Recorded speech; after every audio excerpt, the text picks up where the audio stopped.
Olá, tudo bem com você? Vamos fazer mais uma reflexão bíblica aqui com base nas leituras do projeto Reavivados por Sua Palavra.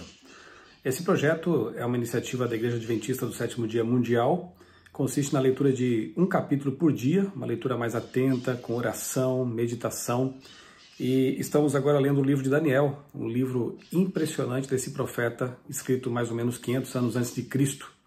Eu quero traçar aqui algumas reflexões com base nos capítulos 2 e 3 desse livro impressionante. Claro que o capítulo 2 é bem conhecido porque trata daquela profecia que Deus fez usando um sonho, uma estátua num sonho do rei Nabucodonosor. Mas como esse tema é bem conhecido e a gente já sabe que os metais daquela estátua representam os impérios sucessivos a partir de Babilônia, Medopérsia, Grécia, Roma, Europa, ali os pés com aquela mistura immiscível de barro e ferro, e depois uma pedra que vem do céu, sem interferência humana, que representa claramente ali o reino de Deus. A rocha é Cristo, e essa pedra se torna um grande reino que nunca mais vai passar, nunca terá fim. E é uma clara ilustração, então, em um capítulo da Bíblia, toda a história da humanidade até a volta de Jesus. Mas eu quero aqui pensar algumas lições que estão contidas também nesses dois capítulos, 2 e 3, que nem sempre são alvo das considerações, porque a gente fica mais atento à profecia, né? Antes de prosseguir, quero convidar você a se inscrever aqui no canal, a acionar o sininho para receber as notificações de novos vídeos e também compartilhar esse vídeo. Além disso, eu vou deixar na descrição do vídeo um link para que você possa entrar, fazer parte de um canal meu no Telegram, no qual eu compartilho todos os dias artes como essa aí que você está vendo na tela agora. São pequenos cartões que eu faço aí no Photoshop, gosto de mexer com isso. Então eu pego algumas frases selecionadas da leitura do dia, transformo nesses cartõezinhos e espalho para várias pessoas, para vários grupos. Compartilho também alguns insights da leitura do dia e áudios de 2, 3 minutos com breves reflexões sobre as leituras. Todos os dias eu faço isso voluntariamente, por prazer, porque eu amo a palavra de Deus e eu amo pregar a palavra de Deus. Então, se você quiser receber esses conteúdos e se quiser também compartilhar com outras pessoas, fique à vontade. É só clicar no link aí na descrição do vídeo, entrar para o canal no Telegram e receber todos os dias, então, esse material. Mas vamos lá, no capítulo 2, nós vemos aqui que o rei mandou chamar os magos, os encantadores, os feiticeiros, os caldeus, para que lhe dissessem o que ele havia sonhado. E os caldeus aqui, os magos, feiticeiros, astrólogos, videntes, disseram que era impossível se o rei não contasse o que ele tinha sonhado. Então, o rei percebe que eles são inúteis. Na verdade, é isso mesmo, né? Esses que dizem ler astros, né, fazer mapas astrais, essas coisas todas não fazem sentido. Eu vou deixar aqui na descrição do vídeo também o link para um vídeo em que eu falei sobre esse assunto de astrologia, horóscopo, por que nós não devemos confiar nessas coisas, nem buscar, porque realmente são inúteis, né? Então, os caldeus aqui, os feiticeiros, disseram assim para o rei: não há nenhum mortal sobre a terra que possa fazer o que o rei exige, dar a interpretação sem saber o que era o sonho, né? E eles dizem mais, a não ser os deuses, e estes não moram com os mortais. Então o rei fica bastante irritado e decreta que todos os sábios de Babilônia seriam mortos por causa dessa inutilidade deles. E claro que Daniel e seus amigos estariam incluídos nessa matança, porque também eram sábios ali em Babilônia. Quando Daniel fica sabendo desse decreto do rei, dessa pena de morte declarada, em lugar de se desesperar, como alguns talvez fizessem, ele convida seus amigos, aqui no verso 17 a gente vê isso, Ananias, Misael e Azarias, e vão orar a Deus pedindo instruções e a revelação do sonho. Veja que em momentos de crise, o que nós temos que fazer é confiar em Deus e orar, pedir orientação ao nosso Deus, não se desesperar, porque nós temos um Deus maravilhoso, um Deus que cuida de seus filhos. Então nós sabemos aqui pela história que Daniel recebe a orientação, recebe o sonho, Deus mostra para ele o sonho que o rei tinha tido, e então ele se apresenta ao rei, e a Arioque, né, o chefe lá dos eunucos, tentando fazer uma média aqui, diz assim: achei um dos filhos dos exilados de Judá que revelará ao rei a interpretação.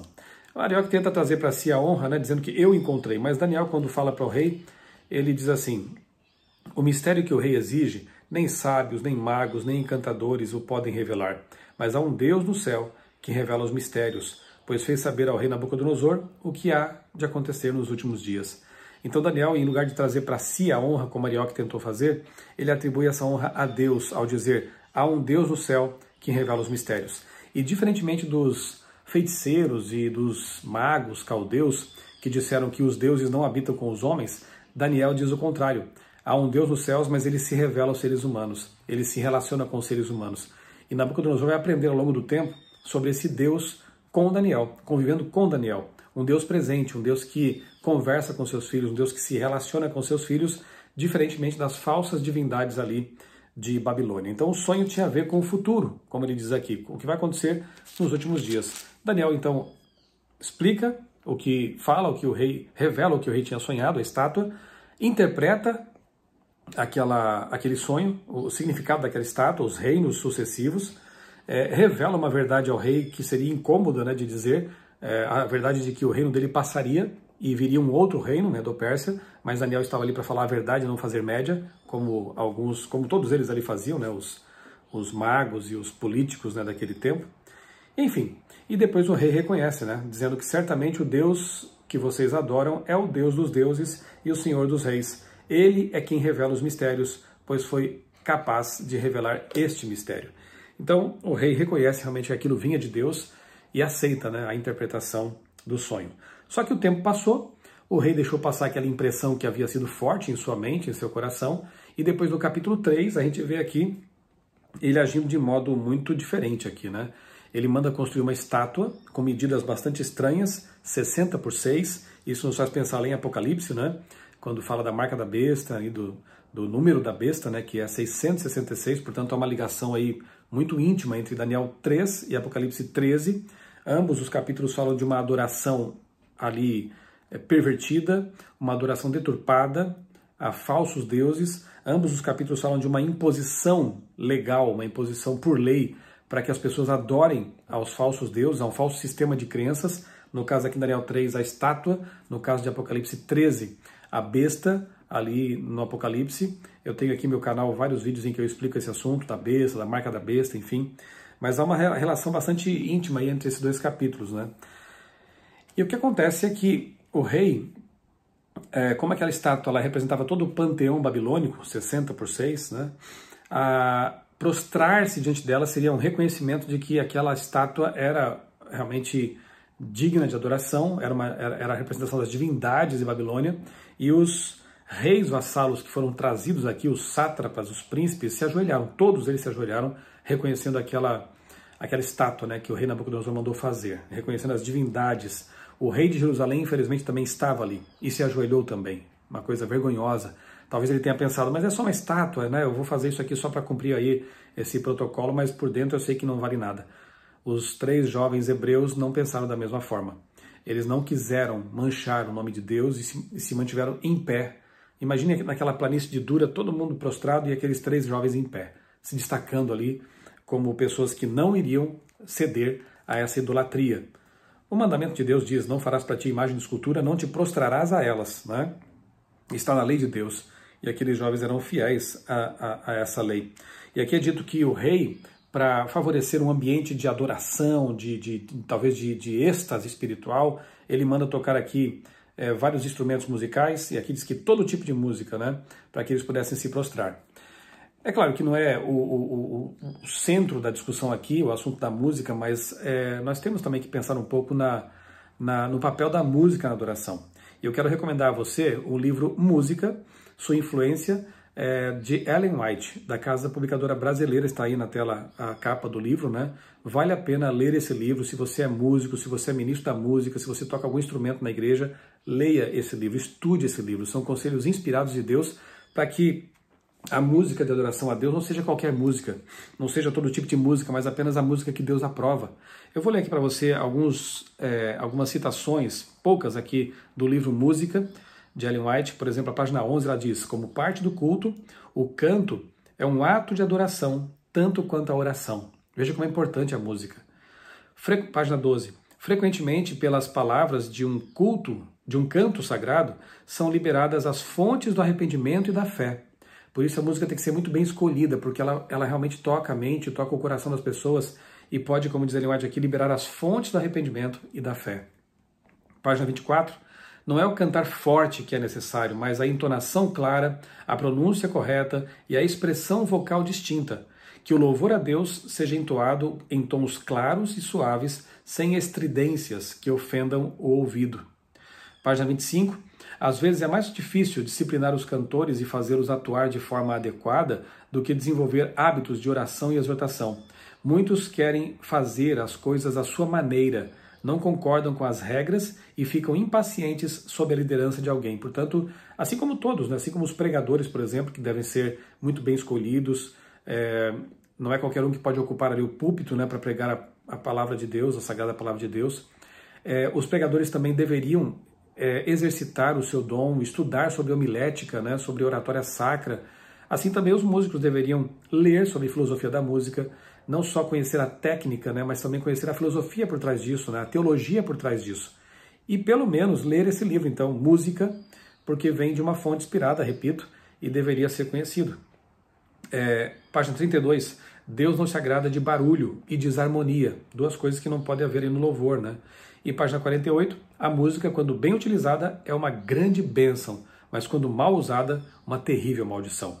Aqui, no caso de Daniel 3, ela foi mal usada. Ela foi usada para induzir uma adoração pagã, uma adoração errada, né? Enquanto que, quando bem utilizada, segundo aquelas orientações que Deus dá em sua palavra e também nos escritos de Ellen White, ela pode ser uma bênção e favorecer realmente o culto, a ajudar a criar um ambiente de adoração, de proximidade com Deus e para que a palavra de Deus, ao ser pregada, seja mais bem recebida também pelas pessoas que estão ali.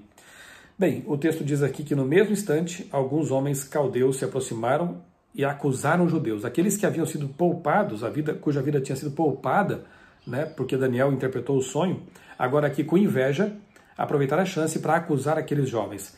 Por que Daniel não estava aqui? Estavam apenas os três, né, cujos nomes babilônicos foram, né, Sadraque, Mesaque e Abednego.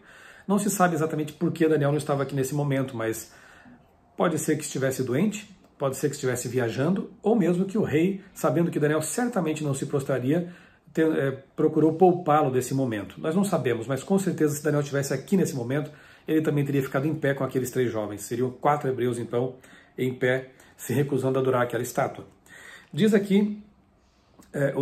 aqui os versos 14 a 16, 14 e 15. Sadraque, Mesaque e Abednego, é verdade que vocês não prestam culto aos meus deuses, nem adoram a imagem de ouro que eu levantei? Aqui pergunta Nabucodonosor.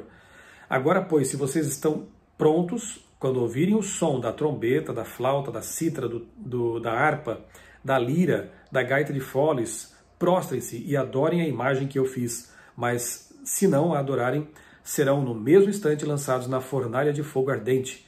E quem é o Deus que os poderá livrar das minhas mãos? Veja, a resposta dos jovens é realmente muito bonita. Ó Nabucodonosor, quanto a isso não precisamos nem responder. Se o nosso Deus, a quem servimos, quiser livrar-nos, ele nos livrará da fornalha de fogo ardente e das suas mãos, ó rei. E mesmo que ele não nos livre, fique sabendo, ó rei, que não prestaremos culto aos seus deuses, nem adoraremos a imagem de ouro que o Senhor levantou. Que resposta, hein? Eles não sabiam o que aconteceria, se seriam mortos ou se seriam livrados, mas uma coisa sabiam, estavam nas mãos de Deus. E disseram, olha, se Deus nos livrar, ok, se não, nós também permaneceremos da mesma forma fiéis a Ele e não nos prostraremos diante da imagem. Que exemplo de fidelidade daqueles jovens hebreus. Bem, eles são lançados na fornalha e a certa altura o rei olha para dentro e vê, na verdade, 4 pessoas caminhando lá dentro. E livremente, tranquilos, conversando. E uma delas diz aqui o texto que parece com o filho dos deuses, né? Como que o rei sabia a aparência de um filho de Deus, né? De um filho dos deuses? Possivelmente pelo testemunho, né, desses jovens que tinham esse porte, né? Que imitavam realmente o Deus que adoravam. Enfim, não foram mortos, foram tirados da fornalha, não havia nem cheiro de fumaça neles, e aí o rei mais uma vez teve uma evidência tremenda do poder do Deus de Israel. E ele diz assim no final do capítulo, bendito seja o Deus de Sadraque, Mesaque e Abednego, que enviou o seu anjo e livrou os seus servos, que confiaram nele, pois não quiseram cumprir a palavra do rei, preferindo entregar o seu corpo a servir e adorar um Deus que não era o Deus deles. Portanto, faça um decreto, ordenando que todo o povo, nação e língua que disser blasfêmia contra o Deus de Sadraque, Mesaque e Abednego seja despedaçado e que as suas casas sejam reduzidas a ruínas, porque não há outro Deus que possa livrar como este. Claro, Nabucodonosor com seus exageros, né? Ninguém deve adorar a Deus por decreto, por obrigação. A liberdade religiosa é algo precioso. Mas enfim, esse rei estava sendo tocado, estava sendo trabalhado por Deus por meio do testemunho daqueles jovens.